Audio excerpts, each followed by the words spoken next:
Good afternoon, ladies and gentlemen. Welcome to Tuesday's Market Situation Report, or SITREP, here at Top Gun Options. My name is Matthew Buckley. My call sign is Liz, and actually a beautiful day down here in Fort Lauderdale. No more wrath of God rain. Literally, past couple days, we've been building an ark down here and getting ready. Well, it does seem like with everything going on that God is a little bit angry here. A lot going on, obviously, hour to hour in the past 24 hours, in the past 72 hours, everything from obviously domestic horrific events to overseas events and the trade war and just in general. But quick review. This is how quick things escalate. This was the headline last week in the Wall Street Journal. Last Monday, markets are eerily quiet right now, followed by over on CNBC, the stock market could be in for a VIX explosion. I obviously kind of do my own research and reporting here, and we got long volatility last week because I knew the Fed could only disappoint, and Mnuchin and Ambassador Lighthizer going over to China, nothing was going to get done, and man, were we right. Take a look at that. We got long volatility right there, and the VIX was as high yesterday as, what was that, like almost up to 25. That's a 100% increase in volatility. We saw over $22,000, nearly $23,000 in profit last week on our bearish trades. We knew this was going to happen, folks, and we were ready for it. Yesterday afternoon, I knocked out a free weekly options brief where I stepped into the gauntlet there and got short volatility. It didn't record. We had some wrath of God rain issues, and the internet was clicking on and off, so it didn't record. So what I'm going to do at 1 o'clock Eastern today, I'm going to open up our primary live trade brief. Okay, so check your email. We sent out an email. I think we have like 418 people registered right now. So I opened up today's brief to the public since yesterday's didn't record. Since a lot of people said, hey, I couldn't attend, can I watch the replay? I said, no, unfortunately it didn't record. So I'm going to be a nice guy and open this out. I sent out another alert for the primary live trade brief to get short volatility again. Volatility is going to come in, folks. I'm telling you, it might stay elevated, which is what I said yesterday. It's going to spike, stay elevated, but it's eventually going to smash. It really does seem like in the past 24 hours, we've kind of smacked each other back and forth pretty heavily, but everybody's starting to walk back to their individual corners. Let me give you a quick strategic brief. Britain couldn't find any friends in Europe. Shocker. Britain was trying to stiff-arm the United States and say, hey, let's get a European team together to handle the Gulf and Iran and protecting tankers. Nobody's got the balls in Europe to join Britain because it's appeasement. It reminds me of 1938, 1939 Europe, kind of kissing Hitler's ass, and they're kissing the mullahs' asses because they need oil. It's disgusting. So now Britain's like, I guess, United States, you are our only friend in town. I guess we'll hang out with you. Finally. Otherwise, good luck getting your tanker back. And they're seizing more tankers. So this is an issue, folks. Just because the United States for the past couple of days has been actually just focused on El Paso, right? The El Paso shooter. Don't look into the Dayton shooter's background, which obviously the idiots running for president on the Democrat side are focusing on. But the Dayton shooter was a Satanist. He was a left-wing Antifa guy who supported Sanders and Warren. And, of course, you're not hearing that in the liberal media. That's dying rather quickly, pun intended. But a lot going on here, folks. This is going to come to a head. China warns Hong Kong protesters not to play with fire. If they go Tiananmen Square, folks, on Hong Kong, the Dow is going to be down another 1,000 points. Why?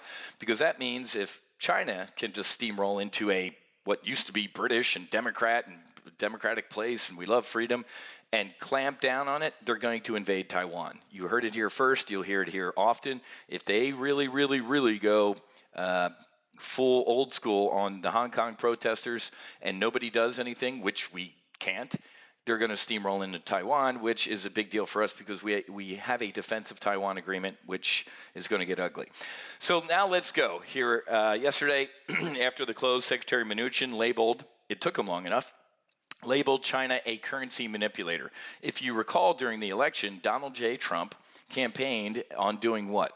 Day one in office, the first day I'm in office, I'm going to label China a currency manipulator. Did he do it? Nope.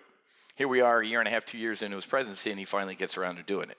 Not giving him too much grief about it because I get what he had to do. He was holding on to that big chip. I'm going to keep this in my back pocket. I label you guys a currency manipulator, and you're in trouble. We're the biggest shareholder in the IMF, so we're going to muscle them into labeling you one too, and it's going to get worse for you. It's a big, big nuclear shot across the bow. However, they hit first. I know it sounds like a sixth grade schoolyard here, but yesterday they devalued their yuan, which is just absolutely unfair. They've been doing it for decades. It is not Trump's fault for standing up to these jackwads, right? Obama failed, the Bushes, the Bush 1, the Bush 2 failed, the Clintons failed. Everybody's failed to deal with China treating us like crap. And the fact that the president's saying those days are over is commendable. I think the guy is doing a great job.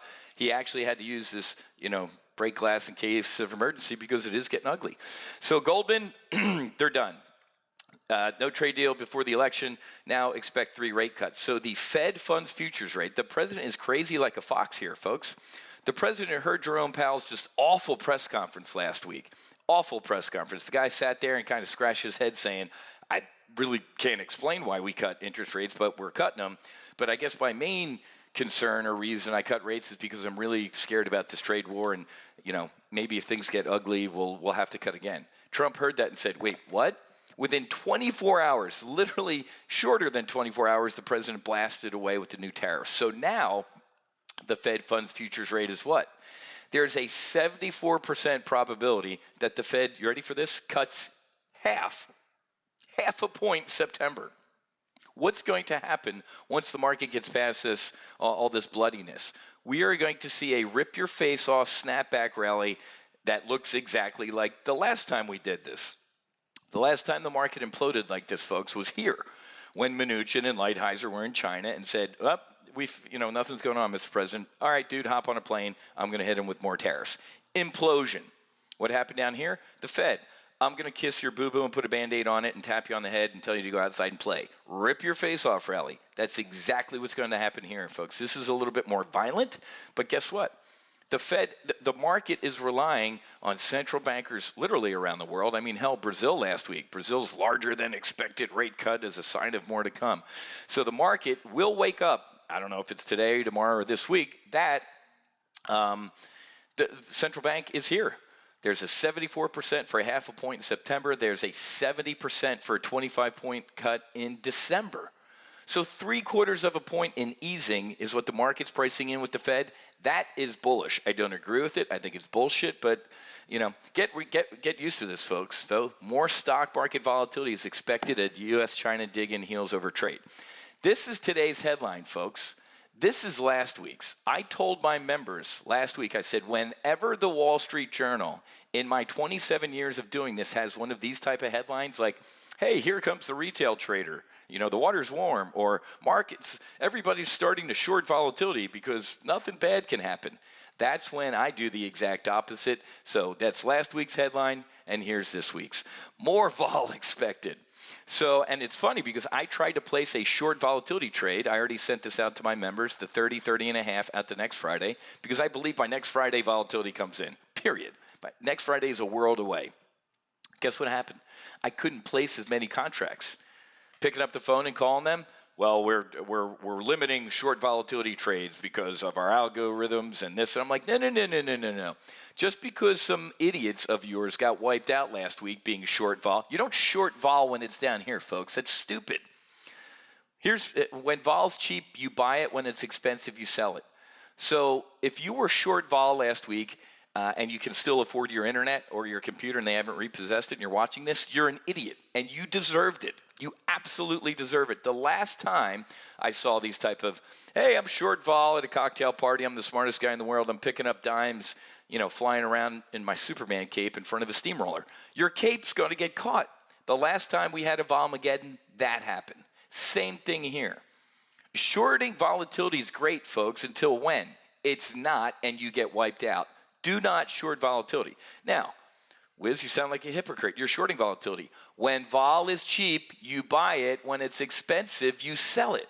Now's when you short volatility, when the event already happened, right? I sit on my hands here, folks, and I'm long vol at these moments. So make sure you sign in at 1 o'clock. This is stupid. Now, brokers, they're dealing with a lot of losses. They're dealing with a lot of stupid people. They're not dealing with me, and they're not dealing with my members here at Top Gun Options. We know what the hell we're doing here, folks. That's why you got to be a member. If you didn't get the link for yesterday, Here's the deal. Go.topgunoptions.com/joint. We're going to give you access to our weekly options every Monday at 1 o'clock brief. And today, every Tuesday, we do our primary live trade brief, okay? Only $195. Those two together usually, folks, are $295. There's $100 off. And I'll tell you what, if you do an annual membership, we'll give you a 25% discount, folks. This is like shooting fish in a barrel. We are having an absolute blast here, folks. The headline screamed, worst week year to date in the markets. Best week year to date here at Top Gun Options. We made nearly $23,000 on 5 short trades, from Raytheon to CSX to being long volatility and also short China. This is it ain't hard, folks. It ain't rocket surgery. If I could do it, you can do it. And we're going to talk about the FXI today. This is a dead cat bounce here, and it's heading lower. Ain't no good news coming out of China anytime soon, okay? But I think we take a little bit of a breather from this selling. Remember, this is trench warfare right now. The 50-day moving average and the 200-day moving average are like World War I. This is called no man's land. Markets don't hang out in no man's land. These are magnets. The market's either going to get pulled up to this 50-day moving average, or this is a dead cat bounce and we're heading lower. Find out which one I think it is at 1 o'clock. Okay, I got to get going. I got to get ready for my 1 o'clock brief. Have a great rest of your day. Happy hunting. Make sure you hedge. And welcome aboard to all of our new members that grabbed the joint, our newest service yesterday. You guys asked for this. Some of you said, hey, full throttle is too much stuff to eat. Can I kind of make this a buffet? Here's your buffet. Two briefs for $195. Go.topgunoptions.com/joint. Make sure you check your email for a link to register for our free brief this afternoon, and then we're done with the free stuff probably until middle of September. We're done. So as I'm talking to you, even more people are registering. All right, I'll see you guys at 1 o'clock, or today I will make sure it records, and I'll get you the replay if you can attend. Okay, God bless, and I'll see you for Wednesday's Market SITREP.